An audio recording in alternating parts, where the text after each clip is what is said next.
to Ask the Doulas with Gold Coast Doulas. I'm Kristen, and I'm here today with Elsa Lockman.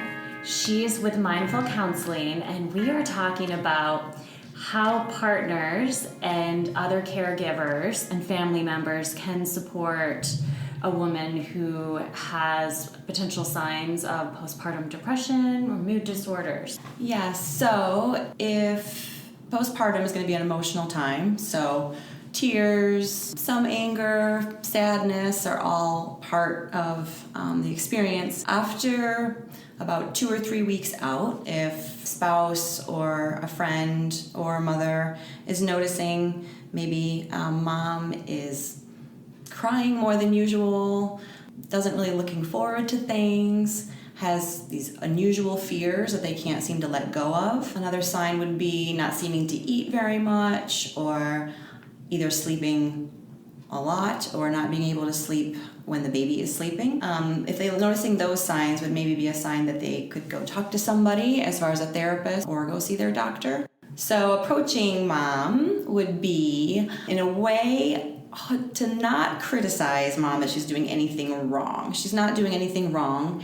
And so starting off with validating, actually, that she's doing a great job and how hard it is, like validating how hard she's working and trying to tell her that it doesn't have to be maybe this way, and maybe not doing it, doesn't have to do it alone. How does the caregiver know if it is baby blues or if it's something that she needs help for? 'Cause of course, there can be that hormonal fluctuation. They may be teary. Mm-hmm.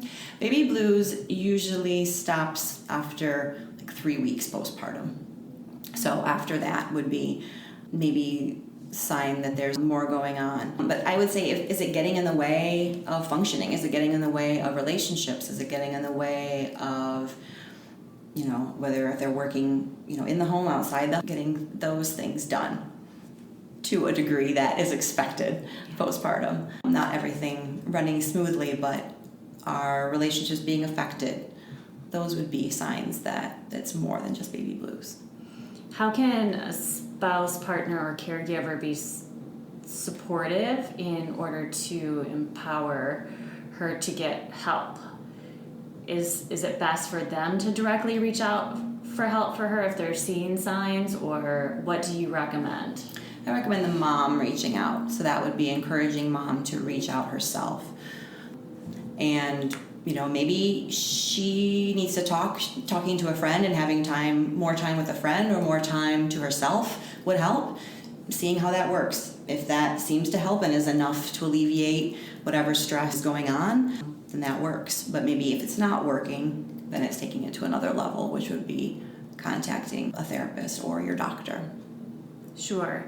And since obviously women have multiple doctors, they're seeing their OB or midwife or then their family doctor, and they're seeing a pediatrician. Does it matter who they're speaking with about No, getting help? It wouldn't matter who you see. I mean, usually OB would be the person that they've seen most recently. So Sure. but you can even bring it up to your pediatrician, since moms see the pediatrician very often. Okay. And as far as getting help for our local listeners and clients, they can reach out to you directly. So how do they access you at Mindful Counseling, Elsa? You can go to the website at mindfulcounselinggr.com and they can contact me through there. Another resource would be Pine Rest.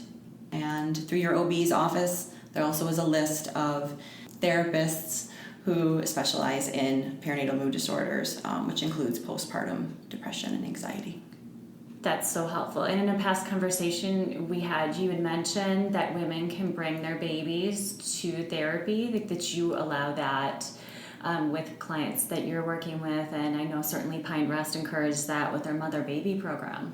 Yes, for sure. You can bring your baby to session. You can feed the baby, breastfeed. Anything coming with your baby is welcomed, encouraged, for sure. Do you have any final thoughts or tips to share? Just that it doesn't have to be, going through this alone. It's very normalized for women to feel that anxiety is just part of postpartum experience, or feeling depressed and feeling stressed is part of it.